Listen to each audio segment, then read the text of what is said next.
I'm Linda Gates, and I'm a pulmonary hypertension patient.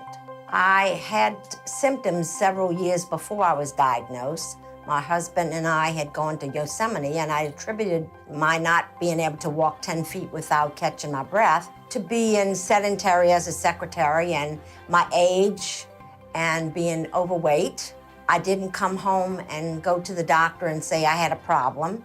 At 55, my primary care physician said it was time to do a stress test. I thought I did okay. I didn't pass out or fall off the treadmill. But evidently they saw something that wasn't normal. So after that, they did several other tests. And after the third test, I said, "What are you looking for and what's wrong?" They told me about pulmonary hypertension. And of course, as most people do, you Google it and you are very shocked, which I was. They also listed all the steps and the tests that you go through to rule out other diseases or other problems. The final diagnosis was made after right heart cath.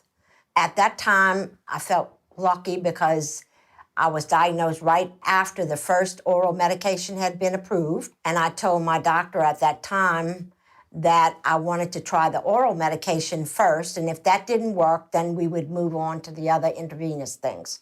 At 55, my husband and I were looking forward to retirement and a life of travel. So a diagnosis like this was very devastating, but we changed some of our plans. I was diagnosed 15 years ago, so that diagnosis, the 2 to 3 years or 5 years prognosis didn't hold for a lot of our patients. Since I was diagnosed, I've become a support group leader. The first support group meeting I went to, in the beginning, most of the patients were intravenous patients because the first oral had just been approved.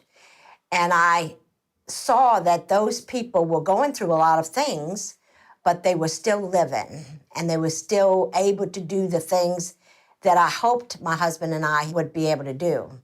So after about a year, the support group leader at that time was not in good health. So I offered to help and then wound up taking over the support group. So it's been a long journey, but it's one that we've been able to adjust our life to do the things that we dreamed of doing when we retired.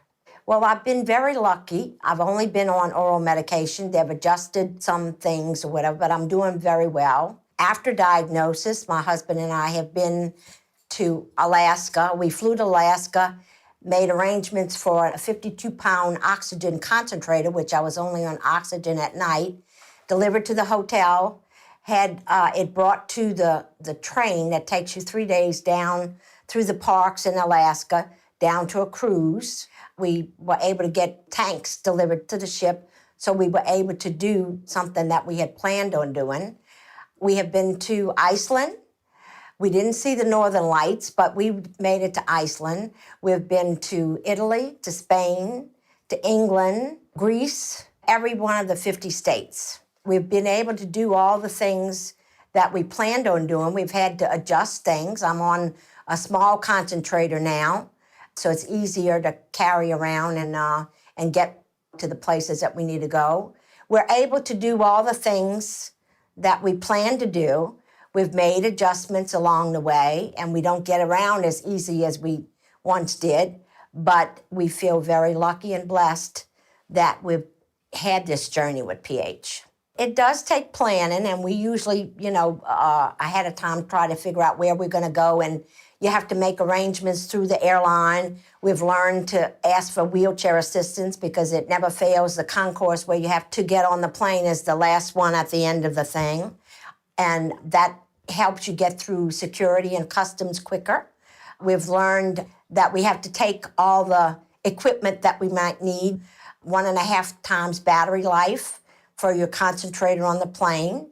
If you don't have enough batteries, there are companies that rent them, as well as concentrators, and you can have them delivered, to a location if you're going to be there for any length of time, if you don't have your own equipment. But we've learned to adjust. In the beginning, we changed our plans from buying a camper when we retired and traveling in a camper. We decided that we would do better in a hotel. We were looking for a smaller car that would hold my 52-pound concentrator. My husband built the box, the same dimensions of the concentrator, and we carried that box to all the car dealerships to make sure that would fit in the back without having to put seats down and adjust anything. So we've made adjustments, but I like to say I'm living with PH, and that's what we intend to do. I'd like to say that the support groups are the key for PH patients. Medication and doctors are important, but your attitude and hope makes the biggest difference. And you can get that in a support group. And you just need to make sure that you participate. And we've learned so much about so many things through support groups that I just can't understand any patient that would not be able to get something from a support group. I'm Linda Gates, and I'm aware that I'm rare.